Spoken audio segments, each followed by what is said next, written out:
Hey everybody, it's Suzanne, and this is my video discussion for post number 4 about Bloom's taxonomy and the different levels of questions. And we were asked to pick a Georgia standard to discuss and to apply the levels of questioning, and so I picked Social Studies, 2nd grade. Describe the lives and contributions of historical figures in Georgia history.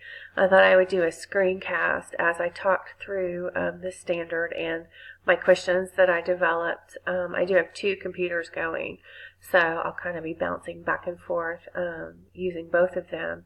But this is my standard, and then here are my lists of questions that I compiled that fall in line with Bloom's taxonomy. For knowledge, my question is, who can name some of the important historical figures in Georgia's history? You can see they're all listed here. Any of these names would be great. It's just a recall of information. Comprehension, why are we learning about these people and why are they important to Georgia's history? What contributions did they make to our state? Application, specifically talking about Sequoyah here. When we learned about Sequoyah, why would it be important to know that he created an alphabet for his people? And how could we use that information and apply it to the way we communicate today? I was thinking just, basic ABCs. Could even go so far as to talk about emojis.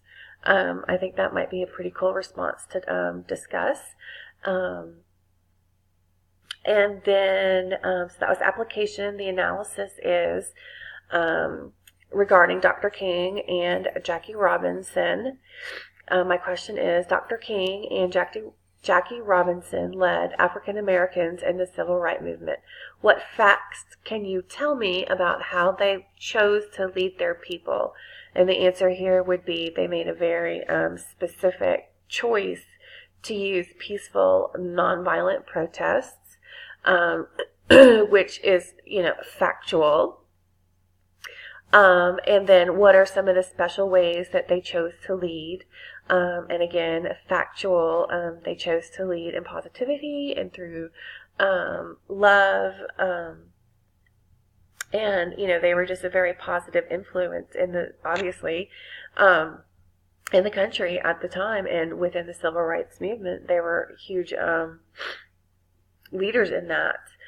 And then for synthesis, if you go down to Juliet Gordon Low and Jimmy Carter, my question is, for synthesis, Juliet Gordon Low and Jimmy Carter were important Georgians.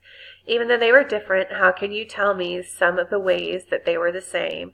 And if you look, you can see Juliet Gordon Low was a leader and Jimmy Carter was a leader. And what were some of the certain qualities that helped them motivate and help people? They were good leaders. They motivated people to get on board with their movements. And then the evaluation is the last set of questions that I thought of. And my question is, we talked about how these people were important to Georgia. How did these people help our country and our world? And you can see here, Juliet Gordon Low, she developed the Girl Scouts. The Girl Scouts is an international organization. Jimmy Carter was a huge human rights a leader. And of course, Jackie Robinson and Martin Luther King Jr., huge with the civil rights. That impacted the entire world, as well as our country.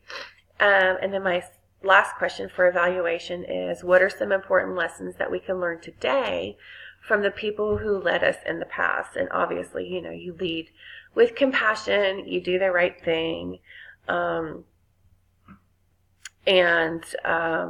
you just lead in positivity and, just open up that discussion and have an open-ended discussion and have the students give you their feedback in that way.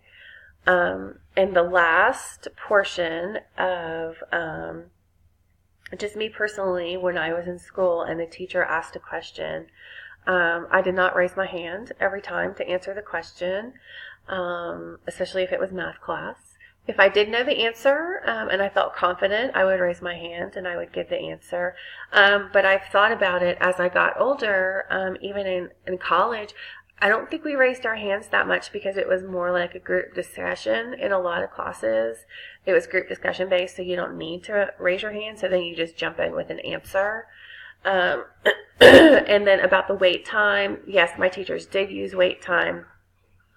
It was actually kind of excruciating in a lot of situations because you just kind of are sitting there going, oh, please don't call on me, please don't call on me, especially if it's math class, like I said. Do I think it would have changed my reaction to classroom questioning? No, not really. I think I would have felt, kind of on the spot if the teacher was using wait time. But if I knew the answer, then I would provide the answer. So that is my thoughts and my responses, and thank you for listening.